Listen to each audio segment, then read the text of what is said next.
I really like daytime clubbing now. I can't stop dancing. Chris was famous. He used to come in the smash hits office, and I sat beside the record player, and he would stand dancing by the record player. And everyone liked this fact.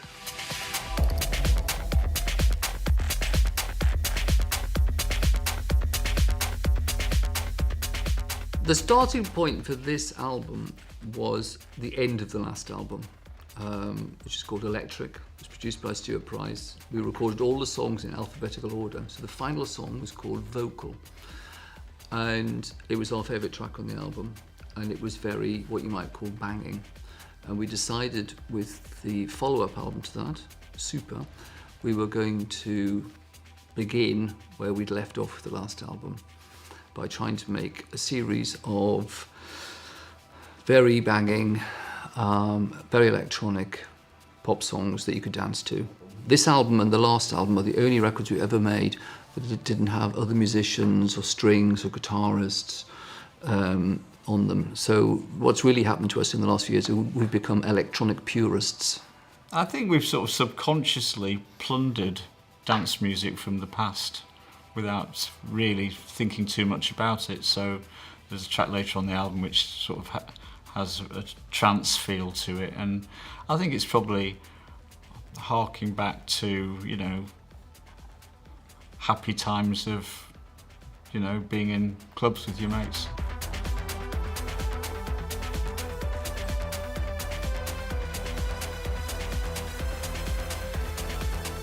We actually wrote the songs in Berlin and London, but in writing the songs, we also have started making the record, because Chris is doing all the programming, we record the vocals. So when we've gone through that process, we hand Stuart, in this instance, 14 songs that have all been recorded by us, and then he starts to work on what we've done. Stuart Price has kind of grown up listening to the Pet Shop Boys, so he understands us very well. Probably knows more about us than we do, and we work very well together. There's a great atmosphere in the studio, a lot of fun making the records, and we get off on the same kind of things, and there's a sort of great sense of euphoria in the studio when things are working well, and that sort of is reflected in the music that we make together.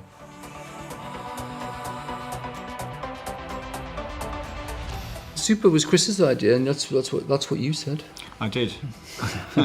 Yeah, this came on quite late in the day, this title, Super. I think it works because the album's very sort of shiny and pop and everything, and Super implies a sort of pop aesthetic. We had a couple of other titles, one of which I thought was really good. Another one, we're not saying it because we still quite like it. We still quite like it, but our manager didn't like it at all. She thought it had unfortunate connotations. Yes. That's going to intrigue everyone now. Yeah. London has changed completely. The London of West End girls is now the London of 20-something. When we first started writing songs together in the early 80s, London was a much more bohemian place. Now, in the world of 20-something, London's a place that's about, a lot of it's just about money, and it's harder. I don't know if that reflects stylistically on the actual content of the music, but it probably reflects in the lyrics, because so many of the lyrics are observational. And I spend so much time, we both do actually, on the street. I walk through London every day I'm here, and that's why I get a lot of inspiration from that. I think two Northerners could come to London and form the electronic music duo now, because in some ways it's easier to make electronic music now. When we started in 1981, I mean, I had a synthesizer, Korg MS-10 I just bought, which is one of those ones with plugs and everything in. Nowadays we have a digital version of that as a piece of software on one of the computers. And likewise, to go into a recording studio in those days was very, very expensive. And nowadays, you can just do it at home, famously in your bedroom. And so I think it still is possible. But I think maybe it's even in some ways easier. You're probably more likely to be a solo artist though now, because everything's done in the computer. I mean, we used to say that the duo made sense because you didn't need the drummer and the bass player. But now you don't really need anybody apart from yourself and your massive ego to have success nowadays. Yeah, back in the 80s, you always wanted to have the biggest snare you could possibly get. We spent ages working on snare sounds. Ages, yeah. And then drums went small again, back to little 909. And bass sounds got bigger. And bass sounds got bigger. Yeah. It was a lot easier back then because there were only a couple of drum machines, and we just used to use the Lindrum, and we didn't think about using anything else. But now you've got so much choice that you have to think about what it is that you actually want to say about your drum sound.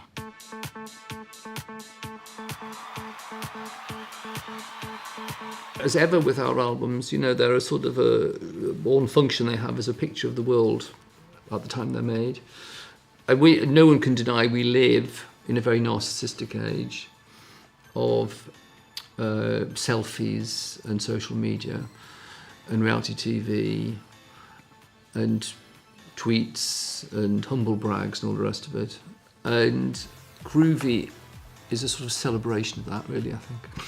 It's a great moment when you hear what Neil's going to sing over something. Sometimes it goes completely against what the music is, which works, and sometimes it kind of goes with it. And on the Groovy, for instance, it really sort of goes with the music. But my comments are very few and far between. They're not that few and far between. Also, I know there's a kind of lyric that I know Chris likes. Everything about tonight feels right and so young. Everything I'd want to say aloud could be sung. It's in the music. It's in the song. He likes. Yeah, can't beat that. I like it when it's a totally shared experience where we all feel the same thing. Yeah, when we put Inner Sanctum out as a sort of teaser track for the album, it was a sort of to give an idea of the album as a dance album. Again, it's very Pet Shop Boys. Do we believe the person singing the song is going to get into the Inner Sanctum? And is the Inner Sanctum worth getting into anyway when you get there? Which I'm not convinced it is, personally.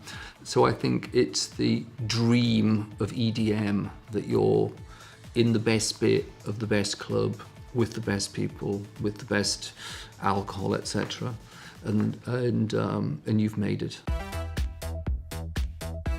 Pazzo is Italian for crazy, and I have some Italian friends, and they used to describe me as Pazzo all the time, and I didn't bother to look at what it meant. I just thought it must be quite a nice term, term of endearment, and I just liked the word. And then when I did realise what it was, I thought, oh, you could write a track that was just crazy and a dance track. And it was just an 8-bar loop on one note, and I think something like that you get in this album that's quite appealing is quite a level of Moronicness through it, and staying on one note for the entire song with just noises coming in and snare fills. I find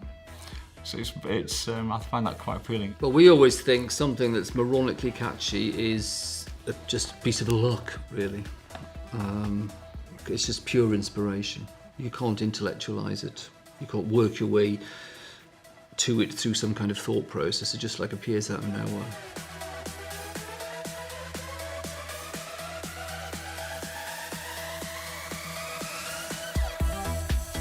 For the lovers of Pet Shop Boys slowies, there's a few mounting up that will come out at some point. But Sad Robot World, there was a discussion about it being on the album, but we decided to have it on because it's such an electronic sounding track and a sort of electronic music theme about robots. And this was inspired by going to the Volkswagen factory at Autostadt in Wolfsburg, Germany. And we were given a guided tour of the factory. And towards the end, there's a bit where the cars are nearly been put together from different parts, and robots wash them like this, and there was something sort of rather balletic and melancholy about it. And I remarked at the time, I said, God, it's like a sad robot world. And I remembered this phrase. And actually, if you just put this song over a film of the Volkswagen robots, it would be perfect.